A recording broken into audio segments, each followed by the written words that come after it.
Muy buenas noches, amigos. Bienvenidos a la emisión estelar de TVC Noticias. Información de última hora. Según la Policía Nacional, acciones coordinadas con Interpol permitió la detención del ciudadano Hernán Luque Lecaro, quien poseía difusión roja y era requerido por la justicia ecuatoriana. Según información oficial, se ha dado inicio a los trámites correspondientes para su extradición. Esta es una noticia en desarrollo, les ampliaremos más adelante. Ahora, lo más destacado del día.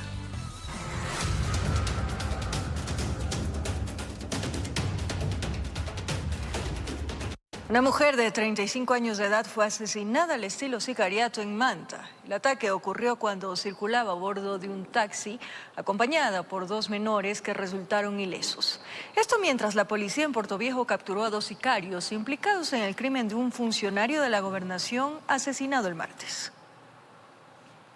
Un atentado al estilo sicariato cobró la vida de una mujer en Manta, provincia de Manabí. La víctima de 35 años de edad fue abatida a tiros mientras viajaba como pasajera de un taxi en compañía de menores de edad que resultaron ilesos. Yo pasaba por aquí y vi que dispararon ahí y bueno, me asusté, ¿no? Llegaron la policía ahí. El hecho ocurrió en la vía Manta-Montecristi, a unos metros del hospital de Líes, a donde fue trasladada en el mismo taxi y los galenos confirmaron su deceso. Ahí pararon y como 2 o 3 tiros y ahí ya se fueron.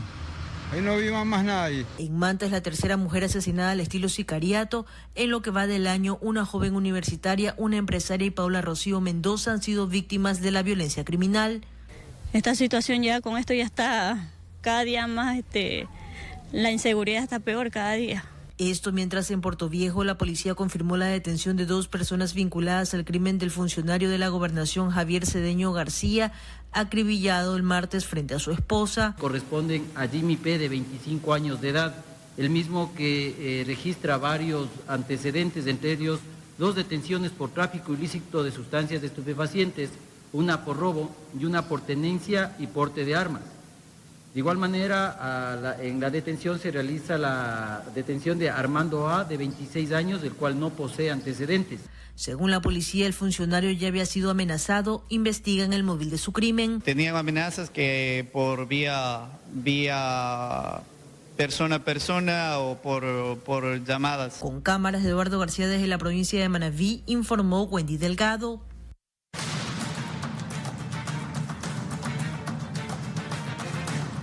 Un agente de la Policía de Colombia falleció tras recibir varios disparos propinados por delincuentes que se subieron a asaltar el bus donde la víctima se movilizaba junto a otros pasajeros.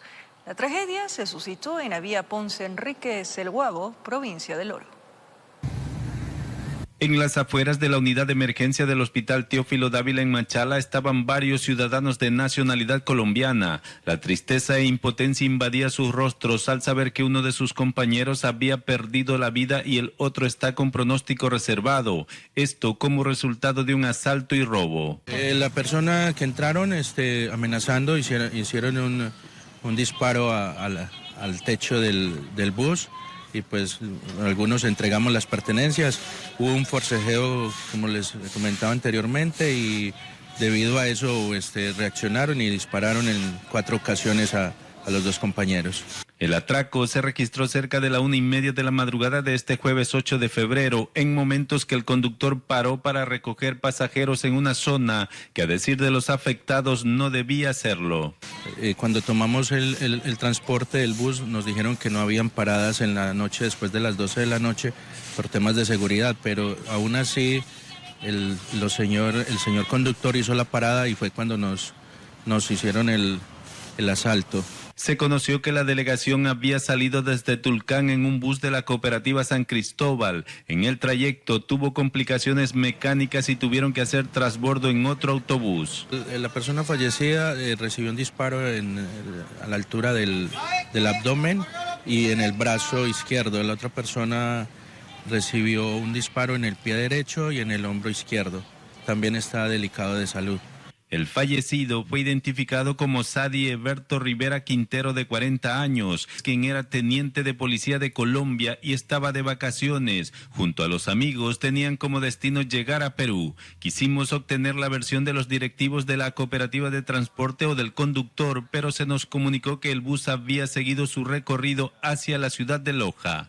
Informó Richard Ceballos. La mañana de este jueves, 2 personas fueron asesinadas en el Cantón Durán. Los hechos se registraron en diferentes sectores del Cantón Ferroviario. La primera muerte se registró en la cooperativa Brisas del Guayas. Hasta esta localidad del Cantón Durán acudieron los agentes de la Policía Nacional ante el llamado de emergencia.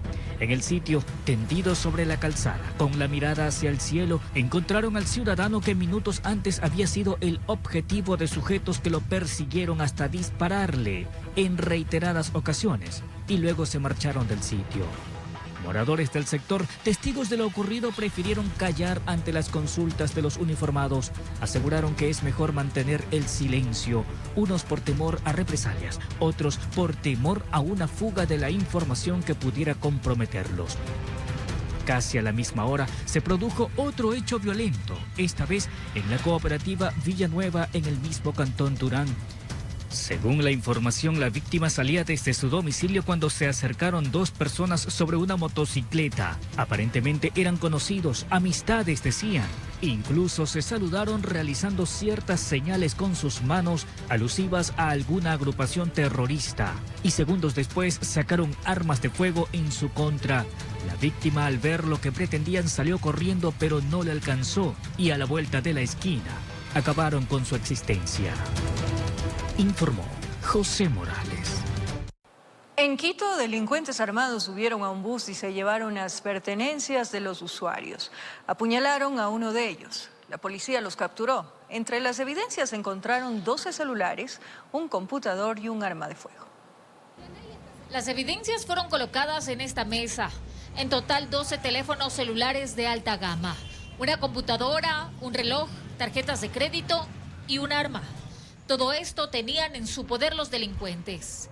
Se subieron a un bus de transporte público a la altura del redondel del Ciclista a desvalijar a los pasajeros. Fueron tan astutos que amenazaron al conductor e hicieron desviar su ruta. En vez de irse a Puembo, tuvo que tomarla a Simón Bolívar. Los afectados alertaron en el trayecto a un agente de tránsito y a su vez a la policía. A la altura de la Forestal los capturaron. Son ellos. De estas 2 mayores de edad hoy aprendidos y una menor de edad que es una fémina. Los 2 mayores de edad tienen antecedentes. Uno de los teléfonos que se llevaron dio la ubicación de un inmueble donde almacenaban lo que se habían sustraído. No pudieron justificar su procedencia. Hablemos del cuchillo. Con él amedrentaban a sus víctimas. Incluso un pasajero, cuando puso resistencia, fue herido.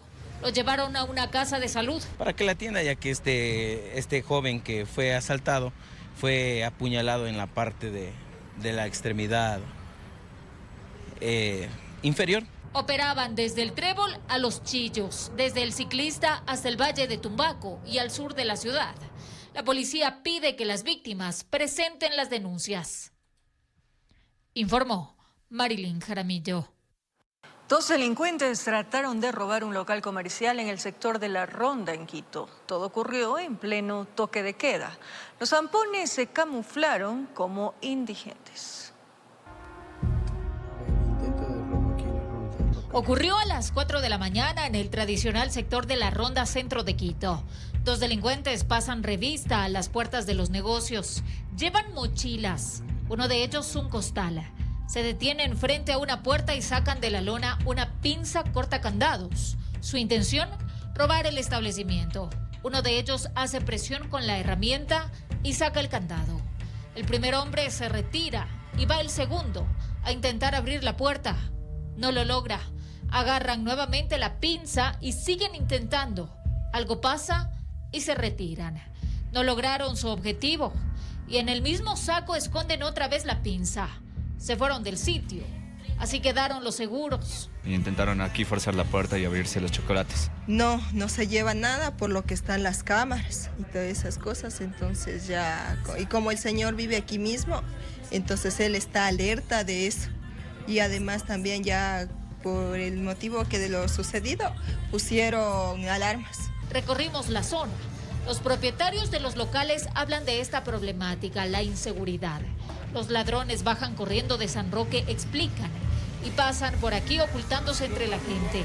Pero sí, en la hora de la mañana que yo vengo para trabajar aquí, sí hay bastantes personas así, que pasan mirando, observando qué hay, qué no hay. Notamos que sí hay presencia policial. Nos dicen que los uniformados sí patrullan la zona. El problema radica en horas de la madrugada cuando los establecimientos cierran.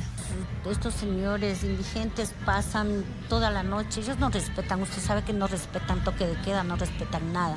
Entonces ellos se pasan y repasan, como ya queda vacío esto, entonces nos intentan abrirnos los negocios. Conocimos que desde el Cabildo hay el ofrecimiento de reforzar la seguridad por esta clase de incidentes, que de seguir afectarían la economía de los negocios y la presencia de turistas.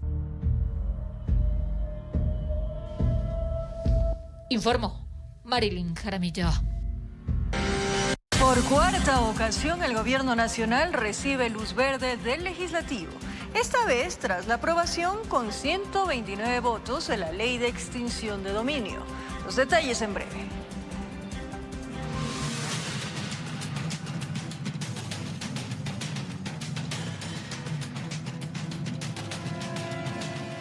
En la ciudad del Coca, 4 integrantes de un presunto grupo terrorista fueron capturados. Los sospechosos habrían participado en el robo de un vehículo y el secuestro del propietario. A la víctima la abordaron en el centro de la ciudad del Coca bajo amenazas, le quitaron el vehículo y lo llevaron en contra de su voluntad. Cuando circulaban por el kilómetro 55 de la comunidad Rumipamba, personal militar se percató de las maniobras sospechosas y empezó la persecución. Habían participado 2 vehículos, una motocicleta y una camioneta. Ante este hecho, en primera instancia lograron parar la marcha del automóvil en el que se movilizaba solo el conductor. La camioneta siguió su camino y la dejaron abandonada más adelante y los ocupantes huyeron por la maleza. Y al estar dentro de un delito flagrante se realizó una persecución ininterrumpida a estos ciudadanos, logrando ubicar a 2 ciudadanos, los cuales también habían participado de este hecho. Los detenidos confesaron que el secuestrado estaba en un prostíbulo ubicado a varios kilómetros del lugar. En flagrancia, los policías ingresaron al nightclub. Detuvieron a otro sospechoso, a quien buscaban, nunca estuvo en el lugar. Observaron que la Policía Nacional estaba tras la pista de estos ciudadanos, los cuales al momento de querer cometer el hecho optaron por dejarle abandonando a la víctima. Entre estas y las otras, al secuestrado, por quien exigían $20,000, lo dejaron en un bus intercantonal y volvió a la ciudad del Coca. La presión militar y policial obligó a liberarlo. El operativo dejó la captura de 4 sospechosos, quienes supuestamente estarían relacionados con un grupo terrorista. Los hoy aprendidos se autoidentificaron como ser parte del GDO Los Choneros. Entre los indicios, 5 celulares, 2 vehículos, una motocicleta, sobres de cocaína y munición de diferente calibre, informó Iván Casamen. La Armada del Ecuador rescató a 3 pescadores secuestrados a 50 millas náuticas de la costa de Esmeraldas. Una de las víctimas relató que les obligaron a robar motores y que eran amenazados con armas de fuego. 2 hermanos y un amigo salieron el lunes a cumplir con faenas de pesca en una embarcación tipo fibra, sin imaginarse que iban a ser víctimas de los conocidos piratas de mar. Cuando estaban navegando fueron interceptados por sujetos armados, quienes prácticamente los secuestraron y les obligaron a robar motores. Ayudándoles a robar a ellos. Robaron toda la noche y todo el día. A las 12 de la noche los cogieron a nosotros y los llevaron para afuera porque ellos querían lanchas grandes. La embarcación tenía rastreo satelital y la dueña llegó hasta el Centro de Operaciones Guardacostas Norte, donde detectaron que estaba en movimientos extraños fuera de la ruta de pesca. Ante la alerta, la Armada del Ecuador desplegó todos los medios navales disponibles para ejecutar la operación de búsqueda y rescate. Los señores lo llevaban a largo a matarlo porque lo llevaban a largo a Colombia. La idea de los secuestradores era llevárselas a través de la frontera norte y posiblemente desaparecerlas. Los 3 pescadores permanecieron en manos de los delincuentes de mar por más de 48 horas. Los piratas eran 4 y estaban fuertemente armados. Gracias a la tecnología fueron ubicados a 50 millas náuticas de la costa de Esmeraldas. Pudimos detectarla a través del radar y hicimos una persecución de 2 horas. A las 18 horas ya pudimos visualizarla. Hicimos unos disparos, lamentablemente no pudimos alcanzar a la embarcación pirata. Al percatarse de la presencia de los marinos, los piratas no dudaron en lanzar al mar los motores que robaron y emprendieron la huida. A pesar del operativo desplegado por personal de la Armada, lograron escapar. Esto fue ya cerca del límite político internacional, se jugó para el área de Colombia. Los 3 pescadores rescatados no presentaban mayores problemas. Les encontraron algo deshidratados y la mayor alegría. Volvieron a abrazarse con los familiares, informó Iván Casamen. Más adelante, el gobierno de los Estados Unidos donó a la Policía Nacional del Ecuador un cuartel móvil para el control en la frontera con Colombia. Los detalles en breve. Ecuador está en los ojos de los demás países de la región y del mundo por los índices de violencia que en el 2023 terminaron con cifras alarmantes. Esta situación ha sido influenciada por factores como el tráfico de droga y ser vecino de países productores de alcaloides. Les tenemos un informe especial. La jornada de violencia del 9 de enero de este año fue el detonante. Y así nos vieron desde afuera. Ecuador está en guerra. ¡No, tiro, no, tiro! La guerra contra el narcoterrorismo en Ecuador deja al menos una decena de muertos. La prensa internacional llegó al país y palpó lo que enfrentamos los ecuatorianos. To recapture Adolfo Macías. This is where officials tell us Fito. Con organizaciones delictivas que pasaron a ser declaradas como terroristas por el gobierno. Esta lucha no tendrá descanso, no será fácil. Tendremos éxito, pero también momentos difíciles. Y ha sido una escalada de hechos que daban alertas de lo que se venía. Todo puso a Ecuador con el índice de homicidios más alto en Latinoamérica. Vemos que Ecuador recientemente superó a Brasil, incluso México, en cuanto a homicidios por 100.000 habitantes. Entonces, eso es lo que llama la atención, ¿no? Lo que indica este experto en temas de seguridad es a esto, ya en números. México tuvo en el 2023 29.675 homicidios, registrando una tasa por 100.000 habitantes de 22.6. Honduras con 3.030, con una tasa de 31. Venezuela con 6.973 muertes violentas, con una tasa de 27. Colombia con 12.682 y una tasa de 24. Ecuador cerró el año anterior con 8.008 asesinatos, con una tasa de 47. El vecino país del sur, Perú, con 1.105, arrojando una tasa de 3,27. Y Brasil con 37.595 homicidios, dejando una tasa de 20,5. Como observaron, Ecuador supera a todas. El exministro de Defensa, Fernando Donoso, cree que hubo momentos en que se debió aplicar mano dura. Que no se ha tomado en serio lo que ya se anticipó en algún momento, cuando se dijo que el Ecuador iba camino a transformarse en un narcoestado.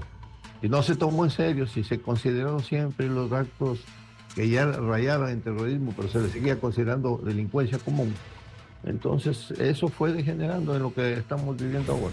Ecuador está en medio de países productores de droga como Colombia y Perú, que por fronteras, bandas con nexos internacionales, permanentemente han ingresado gran cantidad de toneladas de alcaloides. Y desde aquí, en diferentes puertos por las provincias de la costa, los bloques hasta Centroamérica como parte de la millonaria ruta ilegal, que suena fuerte hasta Europa. No es simplemente el Ecuador un país de paso, es un país de acopio, ya obliga a una acción más contundente, más fuerte. La guerra entre bandas selectivas ha llevado a lo que estamos viviendo y que pese a que ya han asesinado a algunos líderes o cabecillas, el problema no ha sido atacado de raíz. Así lo menciona desde Colombia Mayra Bonilla, especialista en análisis criminal. Es a corto plazo, pero a largo plazo pues fácilmente estas estructuras van a tener la capacidad de evolucionar y de volver a retomar el control o de buscar retomar el control que antes era ejercido por sus anteriores jefes o capos. Ahora, ¿qué pasará cuando queden sin efecto los secretos que movieron a la fuerza pública a combatir con rigurosidad a los grupos terroristas en las calles y en las cárceles? El año va por el segundo mes y el país está a la expectativa, informó Charlie Pisa. Más de 30 tricimotos fueron retenidas en medio de un operativo coordinado entre los miembros de la Policía Nacional y agentes de la ATM en el sector de Pascuales. 5 personas fueron detenidas por intentar obstruir la tarea de los uniformados.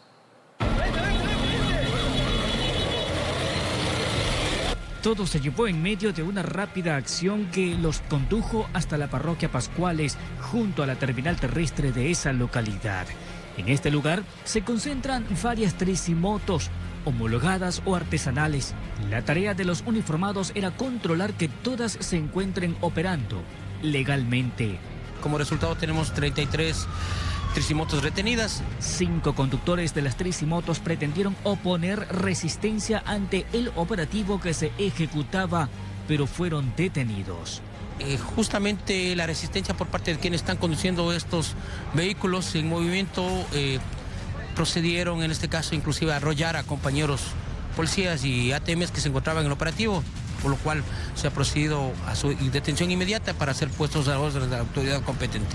Esta acción se da en respuesta a varias denuncias ciudadanas, quienes aseguran que estas tricimotos ilegales son utilizadas por delincuentes para robar. Fingen que andan trabajando, pero cuando reciben a sus pasajeros proceden a robarles y no hay forma de identificarlos precisamente por no contar con distintivos o documentación en regla. Tricimotos que han sido retenidas son aquellas que se encuentran a la margen de la ley, no tienen documentos en regla, no han matriculado, no tienen el permiso de operaciones o a su vez los conductores son menores de edad o no poseen la licencia de consumir. Informó José Morales. Al volver, el Consejo de Administración Legislativa CAL aprobó el proyecto de ley para implementar la cadena perpetua en el Ecuador. ¿Bajo qué delitos podría implementar un estelar de TVC Noticias? Como lo anunciamos, el gobierno de los Estados Unidos donó a la Policía Nacional del Ecuador un cuartel móvil para el control en la frontera con Colombia. El mismo cuenta con 8 contenedores equipados. A esto se suman chalecos antibalas y cascos.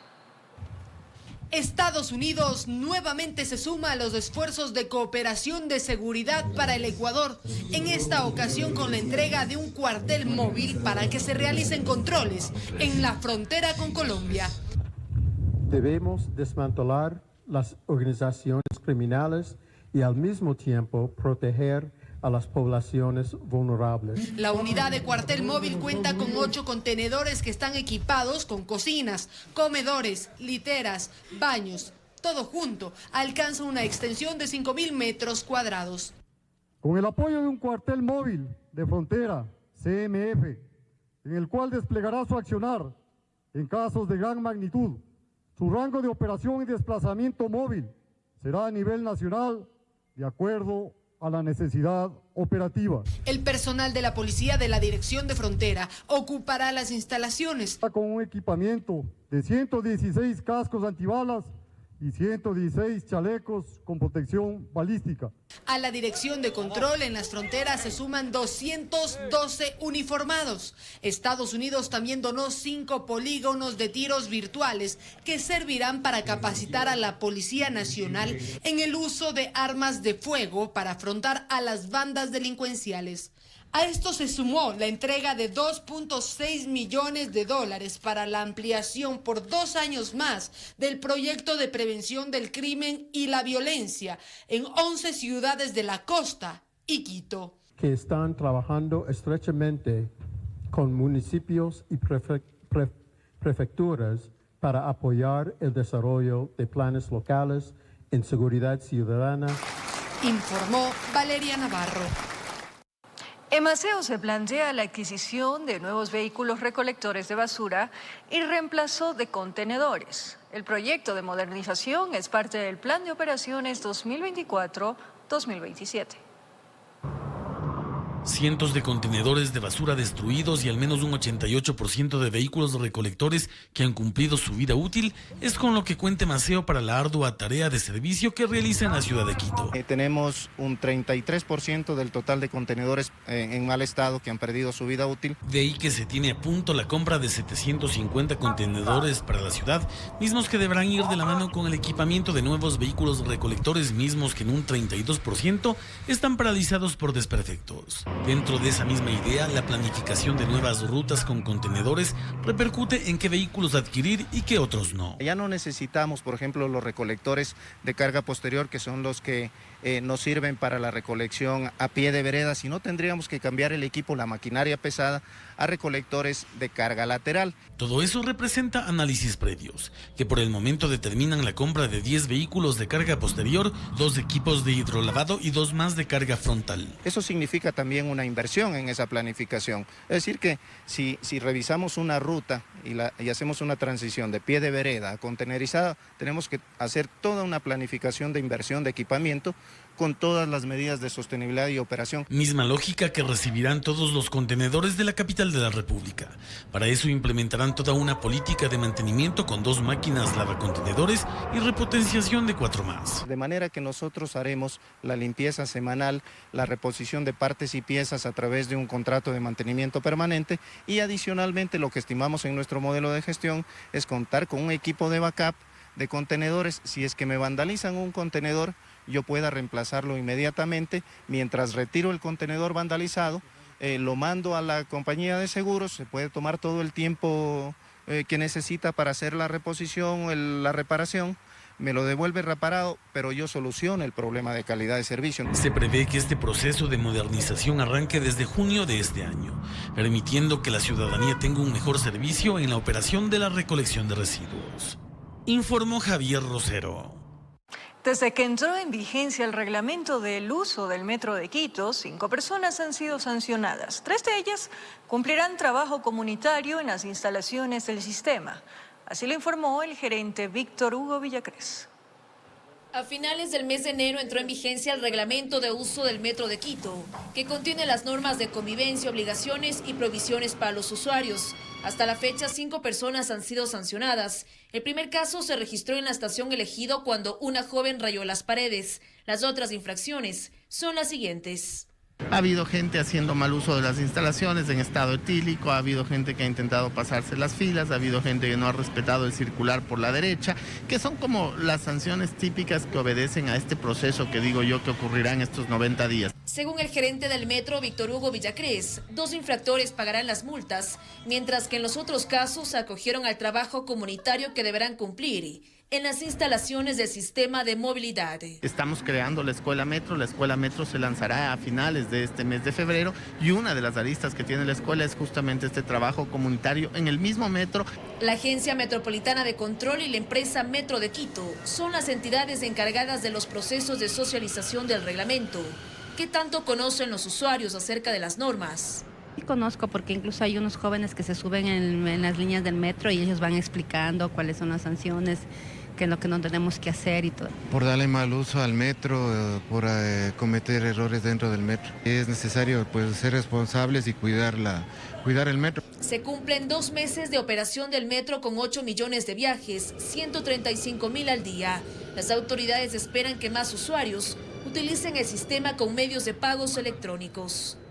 Tenemos al momento cerca de 159.000 personas que han recibido su tarjeta ciudad y caminamos hacia nuestro primer objetivo, llegar a las 300.000 tarjetas y un uso masivo de medios electrónicos en lugar del QR físico.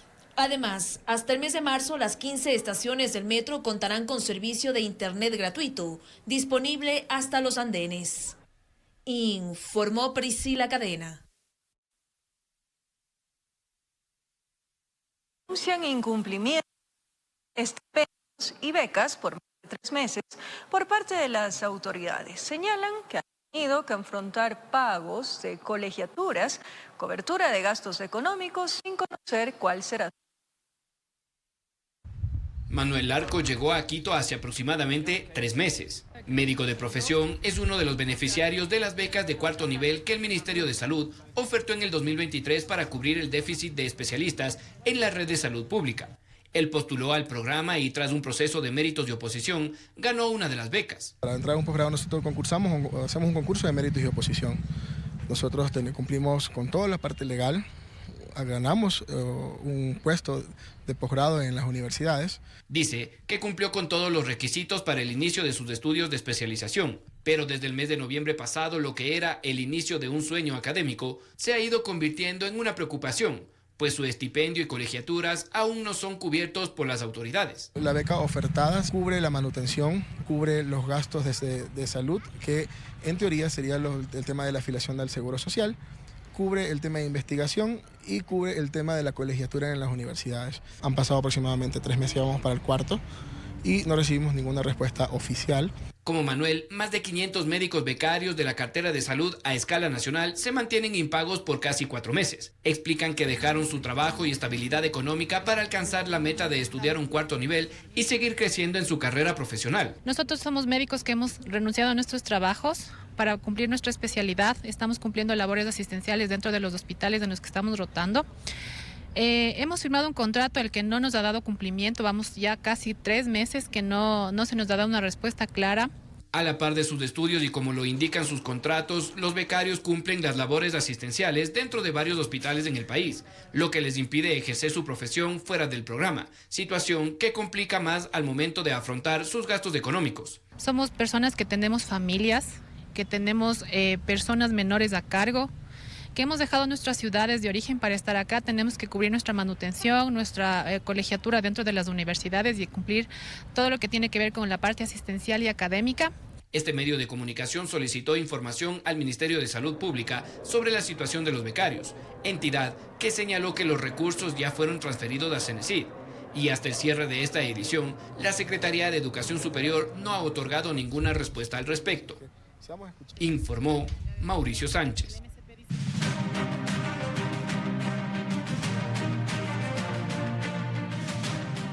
Por cuarta ocasión, el Gobierno Nacional recibe luz verde del Legislativo, esta vez tras la aprobación con 129 votos de la ley más conocida como extinción de dominio.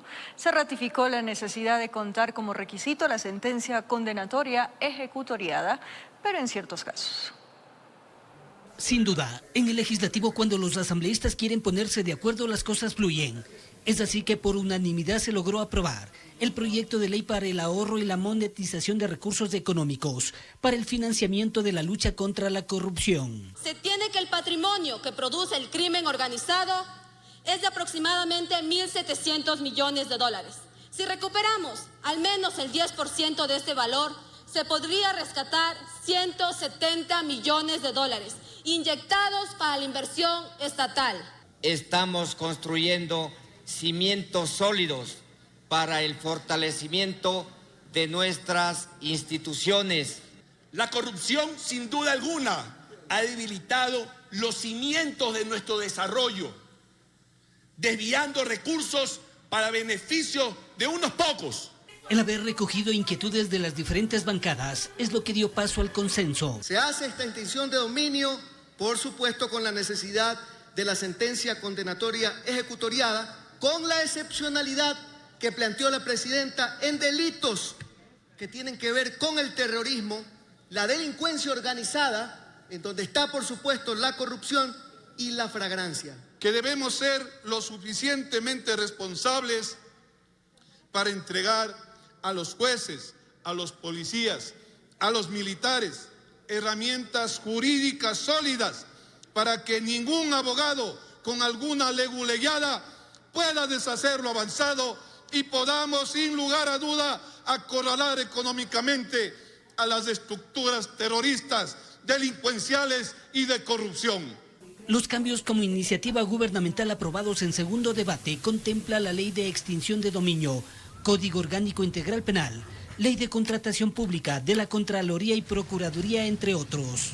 Para que nunca más veamos en los noticieros, en los escándalos mediáticos, grandes mansiones, grandes patrimonios, vehículos de alta gama, con sueldos de tan solo 2.000, 3.000 o 4.000 dólares. Va a permitir atacar a la economía criminal pero a la vez también debilitar al crimen organizado, al narcotráfico. Ahora pasa a manos del Ejecutivo para un posible veto total o parcial, informó Héctor Romero. El Consejo de la Administración Legislativa CAL aprobó el proyecto de ley para implementar la cadena perpetua en Ecuador. Esta propuesta fue planteada por el asambleísta Lucio Gutiérrez. Conversamos con varios expertos para conocer los escenarios de esta iniciativa. La propuesta de implementar la cadena perpetua como una pena en el Ecuador fue admitida por el Consejo de Administración Legislativa, también conocido como el CAL. Es decir, se ha dado luz verde para el inicio de un gran proceso, hasta que este proyecto de ley pueda entrar en vigor. Por ahora la propuesta ha superado el primer filtro. ¿Pero qué reformas realmente contempla este proyecto de ley reformatorio? Esta propuesta de ley plantea que exista cadena perpetua para delitos como homicidio, asesinato, violación, peculado, enriquecimiento ilícito, cohecho, concursión, tráfico de influencias, asociación ilícita, delincuencia organizada, sobreprecios, y dice que en todos estos casos la pena será una pena de cadena perpetua. Esta fue una iniciativa presentada por el asambleísta Lucio Gutiérrez, considerando el estado de inseguridad que atraviesa el Ecuador. Sin embargo, para expertos en el tema, el aumento de penas realmente no disminuiría el índice de criminalidad. Esto no se trata de un problema de si aumentamos la pena del homicidio de 10 a cadena perpetua o de 10 a 15, a 20, a 30, a 40 años. No es un tema de penas y esto lo venimos hablando ya algunas décadas en el Ecuador. No se trata de que yo le amenace a la ciudadanía que le voy a meter preso, sino es un tema de institucionalidad. Es un tema de política criminal, es un tema de eficiencia en la persecución del delito. Es mejor que tener un sistema eficiente que un sistema con penas altas. Pero no solo en el marco jurídico este proyecto de ley sería irresponsable. En el caso de que se llegase a aprobar la cadena perpetua en el país, esto recaería en una violación de derechos humanos. Nosotros en Ecuador tenemos una constitución que es sumamente garantista y el sistema penitenciario tiene que conllevar la rehabilitación social y la reinserción social, ¿no? Con cadena perpetua, eso deja de suceder, porque simplemente quien está en cadena perpetua jamás podrá reinsertarse nuevamente en la sociedad. Los derechos humanos son de todos, seas delincuente o no seas delincuente. Y es que según expertos, seguramente este proyecto de ley no será nuevamente admitido en la siguiente mesa, por la falta de racionalidad con las leyes constitucionales y los convenios de derechos humanos internacionales a los que, por supuesto, está adherido Ecuador. Informó Mía Sabeli Carrera. El Consejo de la Judicatura realizó la convocatoria para designar a 15 conjueces temporales de la Corte Nacional de Justicia. ¿Cuáles son los requisitos? Les contamos a continuación. Este jueves, el Consejo de la Judicatura publicó en su página web la convocatoria al concurso para la designación de 15 conjueces temporales de la Corte Nacional de Justicia, mientras el viernes de 9 a 3 de la tarde se dará la inducción sobre el proceso de postulación. Pero ¿quiénes podrán participar? Los requisitos son ser jueza o juez de cortes provinciales, tribunal contencioso administrativo o tribunal contencioso tributario, acreditar 10 años como jueza o juez en cualquier nivel de la carrera judicial. Y esa metodología privilegiará ¿a qué? A jueces de corte provincial que irán asumiendo los cargos con jueces nacionales en el número de 15. A esto se suma no tener sanciones disciplinarias en el Consejo de la Judicatura y también se evaluará su formación académica y profesional. El Consejo de la Judicatura hará la selección, revisión de requisitos, la calificación y recalificación de méritos. Este proceso deberá culminar el próximo 28 de febrero y se da debido a que el concurso de jueces ha sufrido una serie de inconvenientes hasta el punto que tuvo que ser declarado nulo, algo que ha dejado sin reemplazos en la Corte Nacional de Justicia. Entre los que tuvieron que dejar el cargo porque ya cesaron en sus funciones son Luis Rivera, Walter Macías, Byron Guillén y Fabián Racines. Informó Valeria Navarro. La Fiscalía General de Estado publicó un comunicado este jueves para manifestar una de sus preocupaciones tras la aprobación de la Ley de Extinción de Dominio. Según indicó la entidad, no se acogieron las observaciones presentadas por la Fiscal General. Por lo tanto, consideran que la reducción del tiempo de tramitación limita su accionar al restringir el proceso a periodos que requieren ser más amplios. Sin embargo, reafirmaron su compromiso con la sociedad ecuatoriana de continuar su lucha contra la corrupción. El presidente Daniel Noboa, a través del decreto número 159, decidió que Yvonne Baki termine sus funciones como embajadora de los Estados Unidos y se la nombró en cambio como embajadora extraordinaria de Ecuador en Francia. Baki cumplía servicios diplomáticos desde el 3 de febrero de 2020. Por ahora se desconoce la razón del cambio. Ya regresamos luego de un corte. Un hombre murió mutilado tras un fatal accidente de tránsito en Imbabura. Una cámara de seguridad grabó el choque entre la motocicleta en la que viajaba el occiso y un automóvil.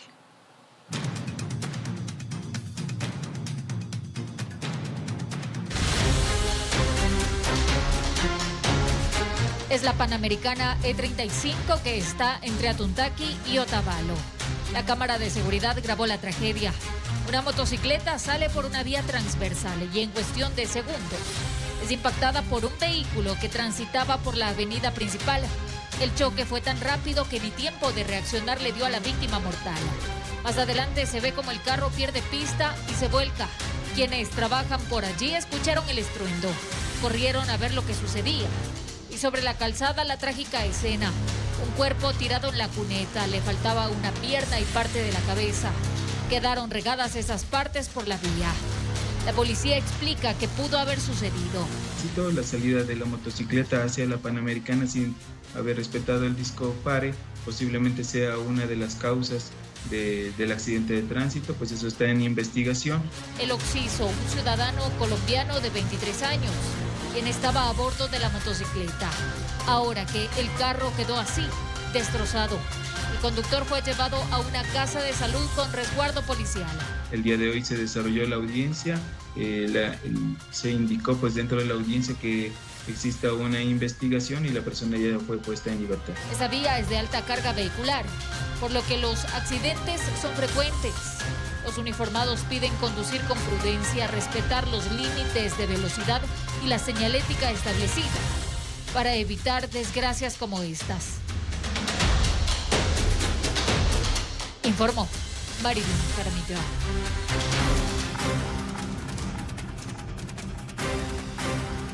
En lo más destacado del acontecer internacional, protestas afuera de la Corte Suprema de Justicia de Colombia terminaron en intensos enfrentamientos con la Policía Nacional. Los magistrados de la Corte tuvieron que ser evacuados de emergencia en medio de un estricto cordón de seguridad. Una tarde de violencia vivió Bogotá luego de que las manifestaciones afuera de la Corte Suprema de Justicia subieran de tono. El grupo en el que se encontraban simpatizantes del presidente Gustavo Petro empezó a forcejear las vallas de seguridad cuando se conoció que los magistrados no lograron llegar a un consenso para elegir a la nueva fiscal de la nación. La noticia provocó el enfurecimiento de los manifestantes que arrojaron palos y piedras contra la sede de justicia, dando lugar a enfrentamientos con la Policía Nacional, que tuvo que utilizar unidades antimotines para despejar los accesos a la Corte Suprema. Después de casi 2 horas, la policía pudo evacuar a los magistrados y funcionarios para ponerlos a buen recaudo. Fue necesaria la intervención de la policía por orden estricta del señor presidente, quien desde el primer momento ordenó proteger, blindar las manifestaciones. El presidente Gustavo Petro, acusado de incitar las manifestaciones, señaló que habría personas infiltradas en la protesta del movimiento pro gobierno. En mi gobierno no se permiten infiltrados en las marchas con objetivos políticos que no son los de los manifestantes. Sin embargo, la actitud del mandatario ha sido duramente criticada y condenada por expresidentes de Colombia e instituciones que expresaron mensajes de apoyo y respaldo a la Corte Suprema. El expresidente Iván Duque manifestó: incitar a protestas contra los poderes independientes para presionar sus decisiones es una amenaza directa al orden institucional. De acuerdo al gobierno de Gustavo Petro, desde el Ejecutivo nació la orden de recuperar el control a las afueras de la sede del organismo de justicia y no se ha incurrido en un intento de desestabilización. Informó Edwin Benalcázar.